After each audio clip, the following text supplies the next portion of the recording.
Hello, পূব, পশ্চিম, উত্তর, দক্ষিণ সব জায়গার মানুষগুলো আছেন তোমরা কেমন? তো গাইজ আমি সকালবেলা ঘুম থেকে উঠলাম, খুঁজলো আমার চোখটা খুলছেই না, আমি উঠতে চাইতেছি না কিন্তু তাও তো উঠতে লাগবে, আমার চোখটা জোর করে খুলছি। তো গাইজ আবার শুয়ে পড়লাম আবার ঘুম থেকে। তো গাইজ আজকে আমি ঘুম থেকে দেরি করে উঠছি। তো প্রথমে ঘুম থেকে উঠে আমি আমার থোবড়াটা দেখে নিই, আমার জঙ্গলি থোবড়াটা দেখে নিই। ও দেখ দেখ, ইস ইস সেই সুন্দর, তুই সেই সুন্দর না রে। আমার থোপাটা দেখে নেওয়ার পরে আমি বিছানা থেকে উঠে বাইরে যাবো এখন। বাইরে এসে দেখি আবার তো চকচক করতে মুখটা। তো সুন্দর করে দেখে নিলাম, তো সবাইকে বললাম হ্যালো গুড মর্নিং। তো আবার একটি টুম করে ঢুম করে একটা গাওয়ের মোড়ান দিয়ে দিলাম।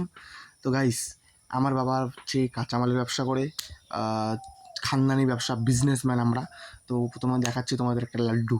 এই যে হচ্ছে পেঁয়াজি, পেঁয়াজটা খুব সুন্দর পেঁয়াজ নিয়েছে বাবা। তো তোমরা যদি কেউ নিতে চাও আমাকে কন্ট্যাক্ট করতে পারো, আমি ডজন ফর ডজন তোমাদের বাড়িতে দিয়ে আসবো।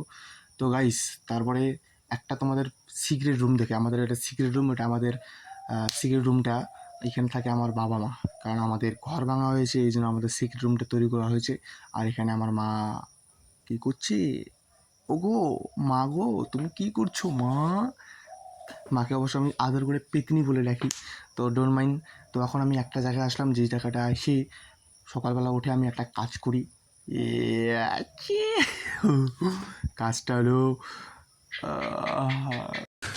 तू समझा? हाँ। नहीं, तू समझा नहीं। তুই সমঝা, তো কুছ সমঝা।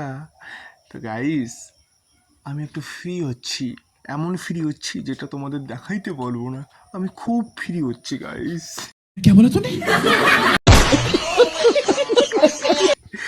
তো গাইস আচ্ছা, তোমার সকাল সকাল ওঠে বিছানা থেকে গিয়ে পিছনে বাড়ির পিছনে বা মানে যে কোনো জায়গায় সকাল উঠে তোমরা প্রথমে কী করো?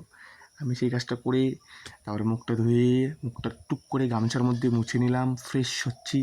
তো এখন একটু আলোর মধ্যে গিয়ে তোমাদের আমি ফেসটা দেখাবো। Oh my god, I am very very cute boy, yes, but my face is very very bad. তো গাইস কেমন লাগছে বলো আমাকে? বাট আমি কিন্তু মুখে কিছু মাখি না, আমি কিন্তু মুখে কিছু দিই না। আর ওইটা আমার হলো কাকি আর কাকুর বাড়ি, নতুন ঘর করছে। আর এটা আমার তৈরি হচ্ছে নতুন, মাটি কাটা হয়েছে, এখন বাকি আছে কাজ। আশা করি পুজোর আগে হয়ে যাবে, আর 4 মাসের মধ্যে হয়ে যাবে।